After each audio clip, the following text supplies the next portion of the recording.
नीतीश कुमार जी जिस हैसियत में 1996, 98 और आगे के दिनों में बीजेपी के साथ हुआ करते थे, सुधाकर जी को कृषि मंत्री बनाया गया। ये बीजेपी के कहने से बनाया गया।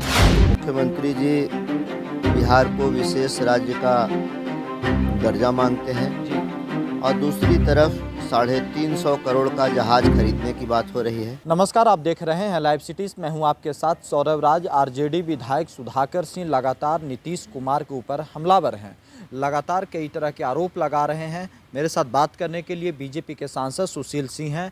लगातार सुधाकर सिंह नीतीश कुमार के ऊपर अटैक कर रहे हैं, कई तरह के शब्द इस्तेमाल कर रहे हैं।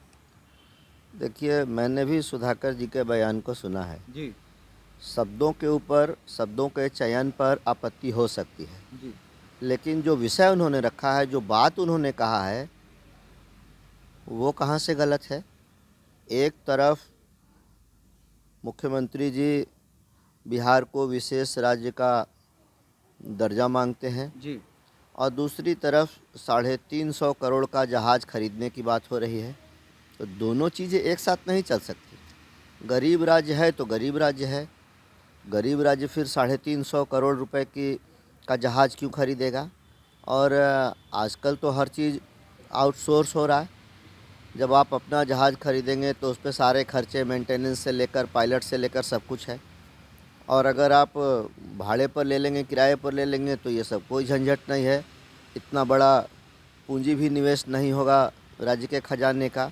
ये पैसा गरीबों के कल्याण के लिए लग सकता है, विकास के लिए खर्च हो सकता है, सड़क, बिजली, पानी, अस्पताल के लिए हो सकता है। तो एक तरफ आप गरीब राज्य की बात करते हैं, दूसरी तरफ इतनी बड़ी कीमत की जहाज़ खरीदने की बात करते हैं। दोनों एक साथ नहीं चलेगा। इसलिए सुधाकर जी ने जो कुछ भी कहा है वो मेरी समझ से सही है। नीतीश कुमार कह रहे हैं कि वो बीजेपी के इशारे पे बयान देते हैं। अगर उनको ये लगता है कि बीजेपी के इशारे पर बयान देते हैं तो फिर बीजेपी के इशारे पर ही उनको मंत्री बनाया था नीतीश कुमार जी ने। क्या सुधाकर जी को कृषि मंत्री बनाया गया, ये बीजेपी के कहने से बनाया गया। और सुधाकर जी बीजेपी के कहने से बोलते हैं, सुधाकर जी बीजेपी के कैंडिडेट थे। ये सब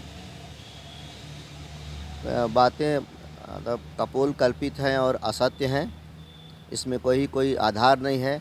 लेकिन अब बचने के लिए कुछ न कुछ तो कहना है। लेकिन महागठबंधन में जिस तरीके से बयानबाजी हो रही है, आपको लगता है कि आने वाले समय में वहाँ संकट पैदा होगा? संकट तो अभी है, जनता के साथ तो संकट अभी है। रोज़ आरोप प्रत्यारोप हो रहे हैं, बयानबाजी हो रही है एक दूसरे तरफ से, और उस बयानबाजी का कोई स्तर भी नहीं रह गया है। तो इससे राज्य का विकास संभव नहीं है। राज्य की जनता तो अपने आप को बेबस महसूस कर रही है, लाचार महसूस कर रही है कि हम लोगों ने जनादेश किस लिए दिया था, किसको दिया था, और ये पलटी कहाँ से कहाँ मार गए। तो अब राज्य में विकास की बात नहीं होती, अब राज्य में आए दिन यही आरोप और प्रत्यारोप की चर्चा होती है। इसलिए हम लोग चिंतित हैं एक बिहारवासी होने के नाते। अगर फिर से नीतीश कुमार एनडीए में आना चाहें तो? मैंने पहले ही कहा कि बीजेपी का कार्यकर्ता तो नहीं चाहता है, कार्यकर्ता की मानसिकता नहीं है। लेकिन नेतृत्व को निर्णय लेना है, नेतृत्व जो निर्णय लेगा उचित समझकर ही लेगा। लेकिन अगर ऐसा हुआ तो मुझे लगता है कि नीतीश कुमार जी जिस हैसियत में 1996, 98 और आगे के दिनों में बीजेपी के साथ हुआ करते थे, वो हैसियत अब उनकी नहीं रही। वो क्या मतलब, अब उनकी हैसियत कुछ भी नहीं रही। राजनीतिक हैसियत की बात मैं कर रहा हूँ। लेकिन कुछ लोग तो ये कहते हैं कि वो जोरन है बिहार में, उनके बिना किसी की सरकार नहीं बनती। मैंने कई बार कहा है कि उनकी स्थिति वही है जो बिहार में कांग्रेस की है। वो जोरन भी नहीं रहे, अब जोरन के लायक भी नहीं रहे।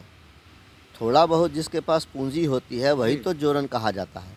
लेकिन उनकी पूंजी समाप्त हो चुकी है, उनके नीचे से ज़मीन खिसक चुकी है, राजनीतिक ज़मीन खिसक चुकी है। इसलिए वो अब किसी के लायक नहीं। लड़ाई बिहार में सीधा सीधी एनडीए और आरजेडी के बीच होगी, और बीच में कोई नहीं। बीच में कोई नहीं है। चलिए, शुक्रिया सर, थैंक यू।